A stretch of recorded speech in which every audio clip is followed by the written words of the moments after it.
मैं हूं अयाज बरोही और अपने YouTube चैनल में आपको खुशामदीद कहते हैं। आज बात करेंगे अलीज़ फ़ातिमा और फ़िरोज़ खान की अलहदगी के मुतल्लिक़। उनका जो केस है वो अदालत में ज़ेर समाअत है।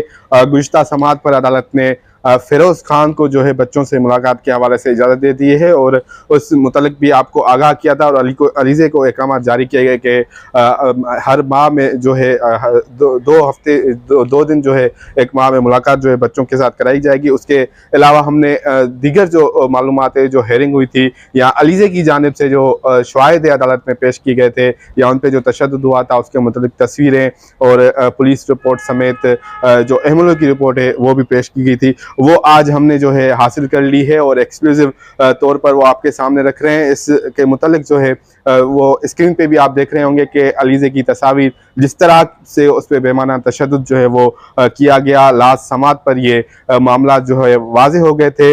इसके मुतालिक अमीन अनवर हमारे जियो के सीनियर कोर्ट रिपोर्टर हैं, उससे मालूम करेंगे कि एमएलओ की रिपोर्ट में मजीद क्या क्या कहा गया है और इस तस्वीर, क्योंकि क्रिमिनल केसेस में अमीन अनवर की जो है ज़्यादा केसेस जो है इन्होंने कवर किए हैं, रिपोर्ट किए हैं, तो इनका ज़्यादा तजुर्बा भी है। अमीन भाई, एमएलओ रिपोर्ट में क्या बताया गया है अदालत को? एमएलओ में क्या कौन सी चोटें जो है वो अलीज़े को आई थी? देखें, ये एक्सीडेंटल इमरजेंसी डिपार्टमेंट है जिनाब पोस्ट मेडिकल सेंटर का 16 नवंबर 2020 की ये जो रिपोर्ट है जो अदालत में जमा कराई गई है, उसमें ये बताया गया है कि दोनों बाजुओं पे, कमर पे, सीने पे जो है वो ज़ख्मों के निशानात जो है वो पाए गए हैं। इसके अलावा नाक और आँख पे भी जो है वो तशद्दुद के निशानात जो है वो पाए गए हैं। ये कहा गया है इस एमएलओ जो है वो मेडिकल लीगल जो कराया गया था 16 नवंबर 2020 को, वो अलीज़े फ़ातिमा का, और दरख्शा थाने की जानिब से जो है वो बाकायदा तौर पर एनओसी जारी किया गया था इनको कि इनका जो है वो मेडिकल कराया जाए। इसके अलावा जो दीगर शवाहिद अदालत में पेश किए गए हैं उसमें 7 जुलाई 2020 की एक तस्वीर पेश की गई है जिसमें ये बताया गया है कि किस तरह अलीज़े फ़ातिमा के जिस्म पर तशद्दुद किया गया और इसके निशानात जो थे वो इस तस्वीर में देखे जा सकते हैं। जबकि जो दूसरी तस्वीर है वो 10 मई 2021 की है जिसमें देखा जा सकता है, और इसके अलावा एक 7 अप्रैल की तस्वीर है जिसमें देखा जा सकता है कि उनके ऊपर किस कदर बेईमाना तरीके से जो है वो तशद्दुद किया गया है। और इसके साथ 16 नवंबर 2020 को दरख्शा थाने की जानिब से एक लेटर जारी किया गया था उनके एमएलओ के हवाले से, उसकी भी कॉपी हमें मौसूल हुई है जो आप देख सकेंगे अयाज बरोही के चैनल की स्क्रीन पर। ये तमाम दस्तावेज़ात जो है वो हमने हासिल की हैं जिसमें ये वाज़े तौर पर देखा जा सकता है कि किस कदर तशद्दुद उन पर होता रहा है। और ताहम जो फ़िरोज़ खान थे उन्होंने इनके इल्ज़ामात की जो है वो तरदीद की थी। ना सिर्फ फ़िरोज़ खान ने बल्कि उनके वकील जो फ़ाइक जागिरानी हैं उन्होंने भी इन इल्ज़ामात की जो है वो तरदीद की थी कि फ़िरोज़ खान की जानिब से कोई तशद्दुद नहीं किया गया। लेकिन अब बाकायदा तौर पर जो तस्वीर, जो एमएलओ मेडिको लीगल की जो रिपोर्ट है वो भी इन दस्तावेज़ात के साथ मुंसलिक की गई है।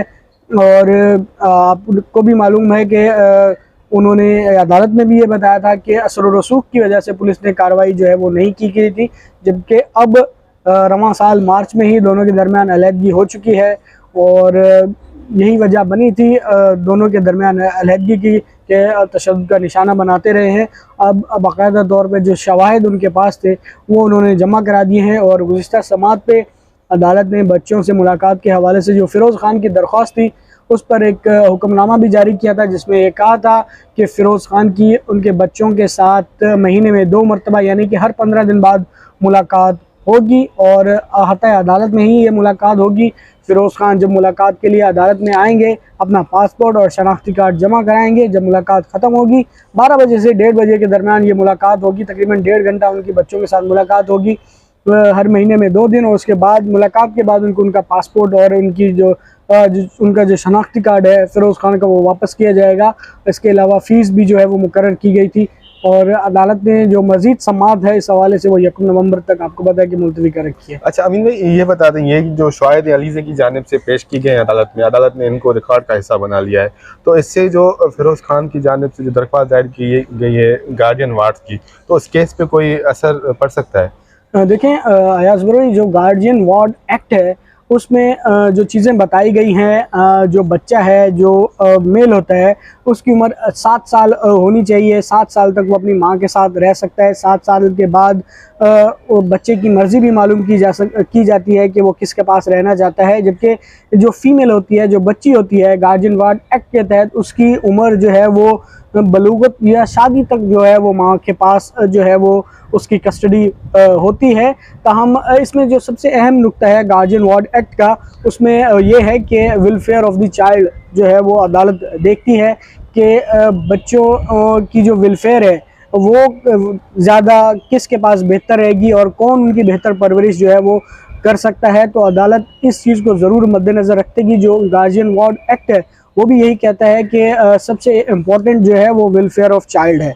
जो माइनर हैं उनकी वेलफेयर को देखा जाएगा और अदालत इसी कानून को मद्देनज़र रखते हुए ये फैसला जो है वो ज़रूर करेगी। ताहम अदालत ने गुज़िश्ता समात में भी कहा कि मुलाकात फ़िरोज़ खान का उनके बच्चों से मुलाकात उनका कानूनी हक़ है और वो मुलाकात कर सकते हैं।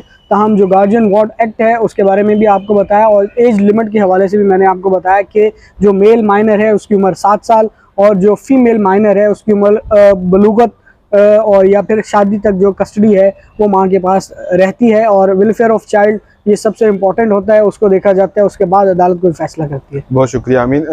ये शवाहिद जो हैं वो अदालत में जमा कराए गए थे अलीज़े की जानिब से, और आप तस्वीरें खुद देख रहे होंगे किस तरह से जो है वो तशद्दुद किया गया है। इसके मुतालिक अलीज़े का ये मौक़िफ़ है कि मैं ये जो शवाहिद हैं अदालत में या पब्लिक के सामने कभी नहीं लाती, लेकिन उनकी जानिब से जो इल्ज़ामात लगाए गए हैं उसके बाद जो है मुझे मजबूरन जो है वो करना पड़ा है। और हमें मालूमात मिली है कहीं से, हमारे ज़राए का ये कहना है कि अलीज़े फ़ातिमा जो है कुछ दिनों में जो है इसके मुतालिक एक मीडिया टॉक भी करने जा रही है, प्रेस कॉन्फ्रेंस भी करनी जा रही है। ये जो शवाहिद अदालत में पेश किए, इसके अलावा भी शवाहिद जो हैं वो अलीज़े के पास हैं जो वो सामने लेकर आएंगे। इस वीडियो के साथ हमें इजाज़त दीजिए। अगर आपने हमारा चैनल सब्सक्राइब नहीं किया तो चैनल सब्सक्राइब करें। इस केस के मुतालिक आपको पल पल जो है वो अपडेट जो